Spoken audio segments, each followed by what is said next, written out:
What is going on, Headliner Nation? Jake and Kyle back here today to talk some rankings. Kyle, it's May.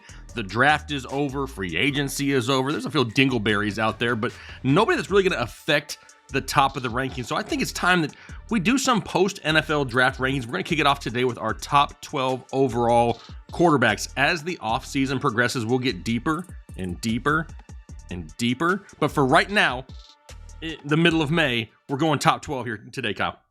Top 12. Super early in the offseason. Lots of things are going to change. Even actually, after I did my rankings and sent them to you, I even come across more information where I'm like, probably should have changed that a little bit. So we'll talk about that a little bit in the video here, but that's just how it's going to be with rankings in May. They're going to be different come week one. Exactly. That's what's great about it, right? I mentioned this in the overall ranking video. You have to have a baseline. You have to start somewhere. By all means, we're not going to be following these same rankings when we're drafting in August, but we have to have a baseline so we can start and then make these moves throughout the coming weeks, coming months. And we'll kick it off right here at the top. Not going to waste any more time. And it's not really a surprise, right? Either one of us are not going to stray away from Patrick Mahomes being the number one overall quarterback in that offense with the weapons that he's got in the system that he has. It'd be almost stupid to put anybody else here, even though there can be some arguments for somebody else down further down this list. Well said. Moving on. Number 2. This is where we have our first difference, right? Because, I mean, at least it's the same style of quarterback, I guess you can say. It's kind of like, what, 6 of one, half dozen of the other, because you kind of know what you're going to get. I have Kyler Murray, number 2. You have Lamar Jackson at number 2. Now, if I'm a gambling man, I think that you have Lamar Jackson a little bit higher because you expect him to take a step forward in the passing game this year. Is that correct? Well, not only that, but they gave him some more weapons. So they did what they were supposed to do in the draft and got him some more weapons on the outside to hopefully help take some of that pressure off. But really what I'm going at is the way the end of the season happened for Lamar Jackson. I mean, if you see the way that he played down the stretch, looked a lot better, was on the COVID list in week 12. And then after that had multiple passing touchdowns in every single game except one. Didn't throw any more than one interception in a game. He had 1 interception in 3 games, 0 interceptions in the other 2. So he was playing much, much better there towards the end of the season. Things started to click a lot better. And I'm just thinking that carries over to 2021. Yeah, and I can't hate on that. I have him a little bit further down my rankings. We'll get to him a little bit on my side. But for me, Kyler Murray, look at the embarrassment of riches he has at his disposal. Yep. I mean, last year he basically had, for the most part, just DeAndre Hopkins. I mean, I guess you could sprinkle in Dan Arnold if you want to, just to make you smile, Kyle. But outside of that, not a thing. He's still not a thing. No, he's definitely not. I mean, they added AJ Green. If AJ Green has anything left in the tank, that's an upgrade over last year. They drafted Rondale Moore, another guy who can play multiple different, roles in this offense. They have Andy Isabella still. The running game, what is that with James Conner and Chase Edmonds? We know Kyler Murray still has that ability to scramble, and he's going to call his own number at times. That's why I have Kyler a little bit higher. Number 3. And I'm good with Kyler there because I've got him at number 4, so I'll hit on him real quick, and then we can go on. Okay. Love Kyler Murray. Actually just took him at number 3 overall in the dynasty startup that I'm in. So I took him at number 3 overall. Absolutely love him. Hopefully I'm looking at the first part of the season when he was an MVP candidate, when we were like, the dude is playing at another level. People don't either realize or think about it or whatever. Shoulder injury happens about halfway through the year, and that's where things kind of started to go downhill. Some of that consistency went away. That shoulder healthy, it's fine. He's going to be back up towards the top. Another thing to look at, Kyler Murray only had 1 game last year where he threw multiple interceptions. Yep. I mean, and that's kind of why I have Kyler a little bit higher. I mean, he's like Lamar Jackson with a better passing game. You know what I mean? I mean, he still has that upside of 100 yards rushing on a weekly basis, and he can deliver the ball down the field and throw for 300-400 yards a game. Plus, the defense in Arizona isn't the greatest in the secondary, and they could give up some points, force them to throw more throughout the season. Number 3, we both agree. This is where we have Josh Allen, Buffalo Bills. A lot of people in love with Josh Allen after last year, and deservedly so. The guy came out and played great. He surprised a ton of people outside of Buffalo. I mean, everybody in Buffalo was pulling for him, but he's kind of another one of those guys that he right now is basically the RB1 on his team. Except now he's got a high-powered passing offense with the addition of Stephon Diggs after last year. Now you sprinkle in Emmanuel Sanders, Cole Beasley.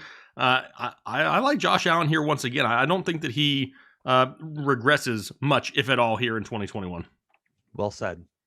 Moving on. See, I like this when we agree. We don't have to go back and forth. Number 4. This is where you have Kyler Murray, which we already touched on. I have Justin Herbert because I'm feeling fancy right now. Love it. Something about Justin Herbert here this year, in the second year in Los Angeles, he actually gets an off season this year, which he did not have last year. He still has Keenan Allen, Mike Williams, pass catching backs in the backfield with Austin Eckler. They've brought in, they no longer have Hunter Henry, but they've brought in Jared Cook, so they have a tight end option there.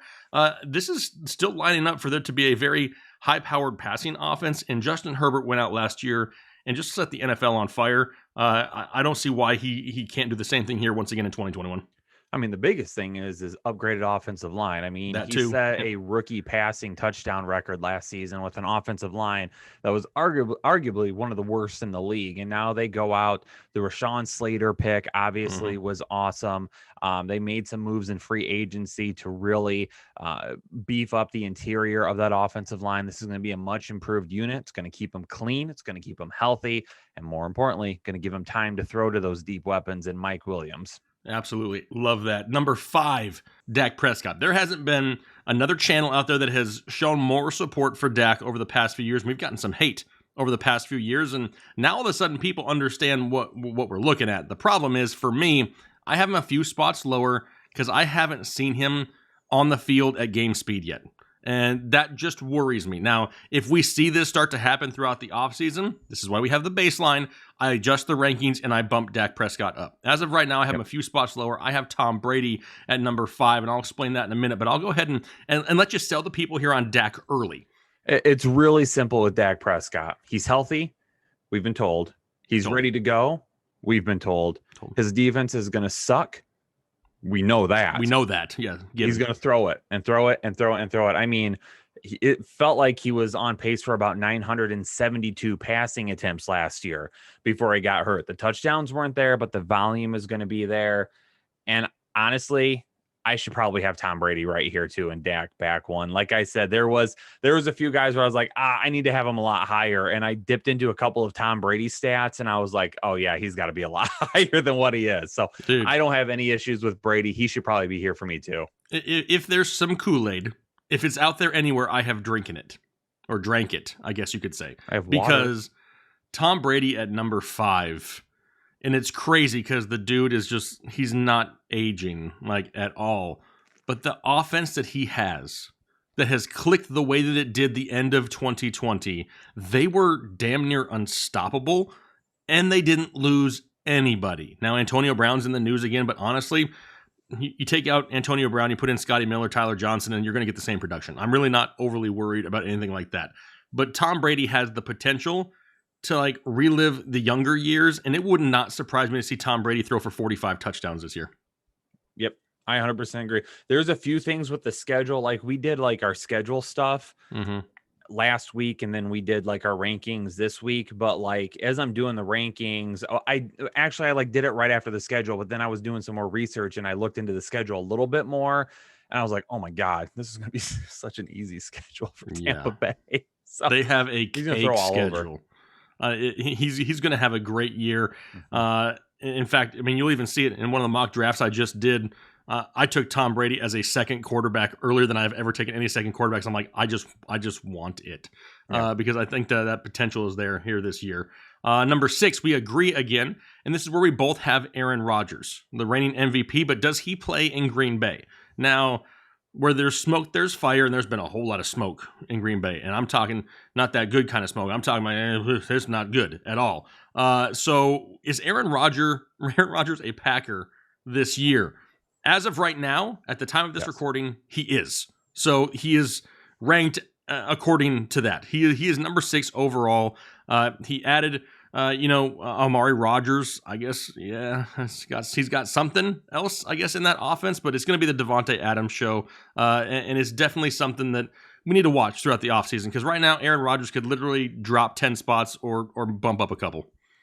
Yeah, I mean, if I'm being honest, I think I'd rather see him in Denver at this point, which is kind of weird to say. But dude, we talked about Aaron Rodgers to Denver in the Straight Chubb podcast, not this week, but last week. And dude, once me and Chris started looking at it, we're like, dude, like this makes a lot of sense. Mm-hmm. And if he had a Cortland Sutton, a Jerry Jeudy, a KJ Hamler, a Noah Fant, oh, dude, yeah.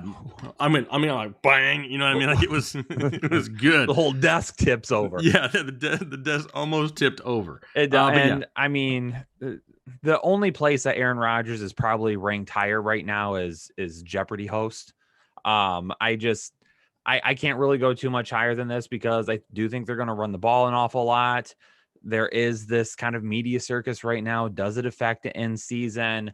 Offensive line took a little bit of a hit.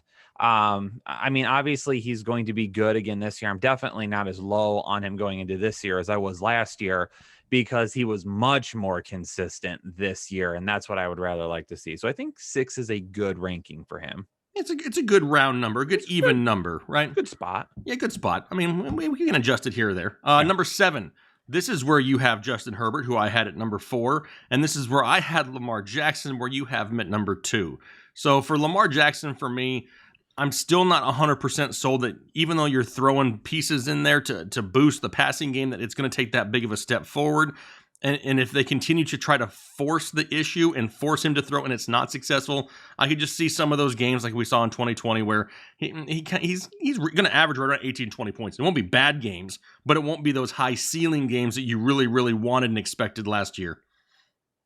Can I be honest for a second? I mean, if you want to, or you could lie. I feel like Who cares? the reason you're putting Lamar Jackson at number 7 is because you're trying to send good voodoo over to J.K. Dobbins because you want to see him get more.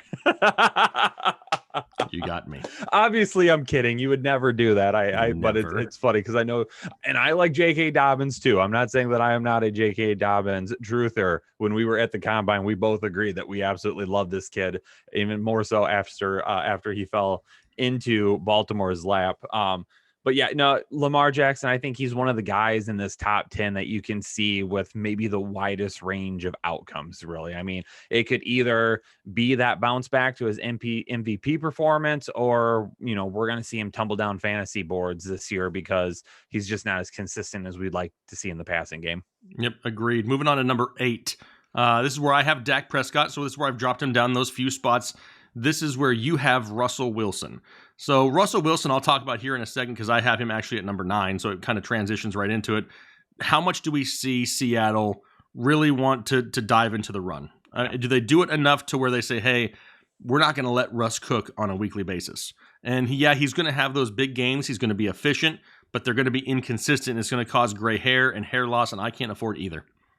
Well, I think something that we've seen, and this is a trend that is starting to concern me a little bit, is how I feel like Seattle lights it up to begin the season. Like at one point in time, people were like, oh, Russell Wilson is a second half player. And now all of a sudden it seems like we've kind of transitioned to where Russell Wilson and this offense really go off in the first half. But his 558 attempts last season was the highest of his career. It's the second highest was 553 back in 2017. And then in 2018, he only had 427. And that's where I get concerned that they're going to be looking to move back to that 450-ish range for him to run the ball a lot more often. They've already declined Rashad Penny's 5th-year option. So to me, it's like they're going to get him included. They brought Chris Carson back. I don't think they necessarily care too much about what they see long-term. They're going to run him. Obviously, they still have like DJ Dallas there from last year. They have other options as well. They have said time and time again this offseason, I know you and I try to tell people be careful of that coach speak in the offseason. But there's some things when I hear it, I'm like, that makes a whole lot of sense. And I believe that. And when they say we want to run the ball more often, even though I don't agree with it and think it's stupid, I think they're telling the truth. Yeah, I think they are too. I mean, in the long run, it could make their team overall better, right? If they're less, if they're not just one dimensional in the passing game with a DK Metcalf or a Tyler Lockett, it gives them that opportunity. They got another red zone threat in Gerald Everett now at the tight end position. I think he just scales back, like you said, but the numbers as far as touchdowns and stuff, they're going to be similar. It's just that the volume isn't going to be there to boost him higher up the rankings. So he threw for a career high 40 touchdowns last season. Do you think that's going to be the same, or do you think we see him come more down to that 30, 35? Like in 2018, I mentioned he only threw 427 times, but he threw 35 touchdowns. So I could see that number dipping a little bit lower. But if we stay at 35, especially with the weapons we have there, because the attempts and the yards come down, I think that's why he just drops a little bit. So it's not meant as any disrespect to him. It's just if the volume's not as high as some of these other guys, and I don't think he is. I mean, he's 33 this year. I don't think we're going to see him running around an awful lot anymore either. I think they're going to try and start dialing that back. Yeah, that's going to be more of an as-needed basis, not so much of a designed play call. So I had him at number 9. This is where you have Tom Brady, but per our previous discussion, I have a feeling that Tom Brady is going to start inching up your rankings as the weeks progress. I don't know if I'd say inching. I would definitely say leaping, like footing. He's gonna foot. Sounds weird. Is that a thing? I don't know. No, anyway, I just made it a thing though. Perfect. Number 10, we agree again. And this time, it is not a Detroit Lion quarterback. It's now Los Angeles Rams quarterback, Matthew Stafford. Now, I can probably guess, I don't have the consensus rankings right in front of me, but I have to guess that we have him higher than most people, if I had to guess. And I don't understand that, because Matthew Stafford is somebody who I think is criminally underrated for the majority of his career. And I don't know if we've really seen peak Matthew Stafford in a long time. So bringing him out to LA in a Sean McVay offense that made Jared Goff viable, that alone, with Robert Woods and Cooper Kupp, give me reason to believe that Matt Stafford could be in for a huge year this year. We actually have Matthew Stafford right on the nose with the ECR. Perfect. Well, he's right number 11 in the ECR right now. So we are right on the nose there. I mean, it pains me because I would like to see this much hype around Matthew Stafford. I mean, I don't even remember people talking about Matthew Stafford like this when he had Calvin Johnson. Even when he had Calvin Johnson, still people were like, no, he's had that one good season. He's overrated. Okay. Now all of a sudden he gets, Sean McVay and more weapons, and it's like, dude, I mean, the quarterback hasn't changed. He is still a top arm talent in this league. I mean, part of me wants to see the Rams lose a whole lot, because then that means the Lions pick that they got from them over the next, couple of years will be a lot better. But another part's like, I want to see Stafford get his ring. I want to see him win an MVP. I want to see him have, I just want to see him absolutely explode, so the dude gets a little respect on his name before it's too late. Yeah, I mean, and look at the division he's in with the Arizona Cardinals and Seattle Seahawks and San Francisco 49ers. There's some offensive weapons in that division that can score some points, which is only going to mean that it could force Matthew Stafford to have to throw a lot of times in Los Angeles, and we are okay with that from a fantasy perspective. And not only that, but you mentioned a second ago with Arizona, the secondary might not be as good as they would like it to be. That Seattle defense is not going to be as good as it has been, in years past. And even with San Francisco, that secondary might even take a little bit of a step back from what we saw in that Super Bowl run. They're going to create pressure. They've got good linebackers. Obviously, they've got Bosa on the line, all that good stuff. So I'm not saying the defenses are going to be bad. I'm just saying that they're not the same that we have seen in years past. Yep, exactly. And the Rams offensive line is taking a step forward as well. So I mean, they were pretty bad a few years ago, but they've made some adjustments, and they're definitely turning the corner. Number 11, I have Joey B, Joe Burrow. You have Ryan Tannehill, who I don't dislike whatsoever, but with the news coming out that Joe Burrow is good to go, should be great for week 1. It just came out just the other day. I can't help, and I get it. Offensive line is going to be the only argument that a lot of people are going to come at me, and I trust me, I understand. But this kind of goes to the volume that we were talking about with Russell Wilson earlier. I think the passing volume is going to be there for Joe Burrow once again. Now, as Joe Mixon people like we are, we want him to hand the ball off a lot, which is great. But now they've added Jamar Chase, Tyler Boyd they already have, T. Higgins is there. They're not going to have to be solely reliant on one or the other. There's weapons on both, which means the defense is going to have to respect the run and the pass. As long as Burrow can get a few seconds in the pocket, please, Lord baby Jesus, he's going to have the opportunity at some big numbers on a weekly basis. I'm not praying for him to get a few seconds in the pocket. I'm just praying for him not to get hit repeatedly in Yeah. every single game. And Joe Burrow, yeah, absolutely. 12, 11. I think this is a pretty good spot. I think he could end up going a little bit higher than this. It's just that offensive line. That's the one thing I think is really holding Joe Burrow back from us saying that this is a guy that is up as high as maybe 8. I like him. Obviously, we saw last year that they're willing to let him go loose and throw the ball and put up the numbers. He's just going to have to get back into it. That game action that we see from him, how much do they actually let him on the field in the preseason? Do they try to limit that a little bit just so he doesn't go out there and get hurt again? I do think the offensive line, even though not as much improved as they would have been if they would have drafted Sewell instead of Chase, is still going to be, I believe, better than what it was last year. So I still got him here. I still like him. Tons of weapons. They're going to be throwing it because that defense still isn't that good. And they are in the arguably the toughest division in football where lots of points will be scored. So they're going to be throwing it all over the place. Yep. Now you had Ryan Tannehill at 11, which I don't dislike. The reason I have him a few spots lower, he's got AJ Brown right now. And that's it. And he's got AJ Brown. Yeah. And nothing that makes me love AJ Brown. And I don't dislike Josh Reynolds as the number 2. Am I overly in love with it? No, I think he's solid, but he's not a true number 2. I just don't know if there's enough weapons there to maybe put him over the hump like we've seen in years past. Yeah, and that's the one thing that I'm him and Russell Wilson were the two that I was like, I could go higher, I could go lower. With Tannehill for me, last year, he was the guy that I was saying that I wasn't really going after him at his ADP just because I didn't think that that efficiency with AJ Brown was going to keep up. And it did. And I don't want to doubt it again this year. I mean, I've got him right here at 11. He could go back a couple of spots. He could potentially go up a couple of spots. I think for me, it's just really dependent upon how much are they going to use Derrick Henry this year? Do they try to take a step back from his usage? Doesn't matter. I'm still drafting him extremely high because he might be the safest running back in all of football outside of Nick Chubb.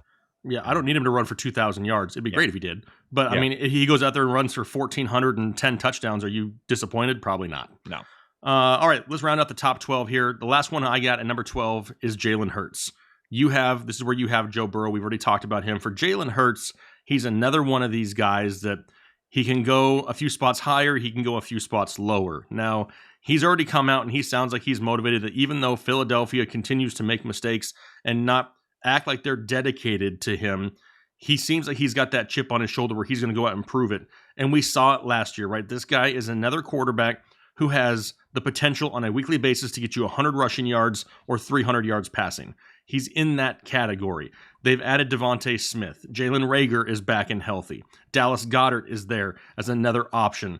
Outside of that, it gets a little hairy after that. You go back to Travis Fulgham, maybe. I mean, but he has an opportunity here to go out on a weekly basis in a okay-ish schedule. I mean, in the division, I don't dislike the matchups against New York or Dallas. I mean, Washington's going to be tough for him a couple times a year with that pass rush, but Jalen Hurts has that potential that I don't want to forget about, because if you pass on quarterback and he's sitting there in the later rounds, he may be worth a stash just in case, because I mean, we saw it last year, right? He's already proven it in a very small sample size.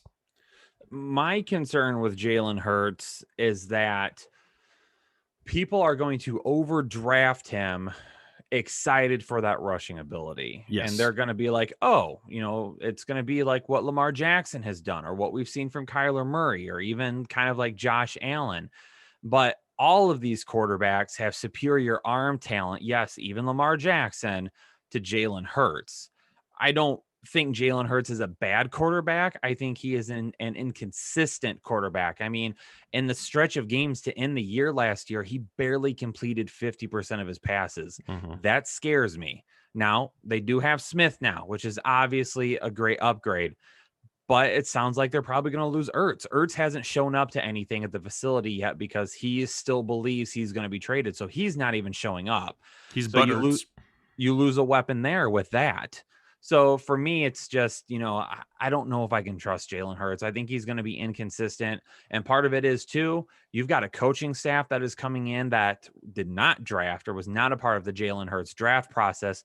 What if he struggles the first 3 or 4 games out of the block, and now all of a sudden you're forced to make a decision to move away from him? Do they do it quickly? Because we heard reports all offseason long, the Eagles are not committed to Jalen Hurts. So there's a few things that scare me there.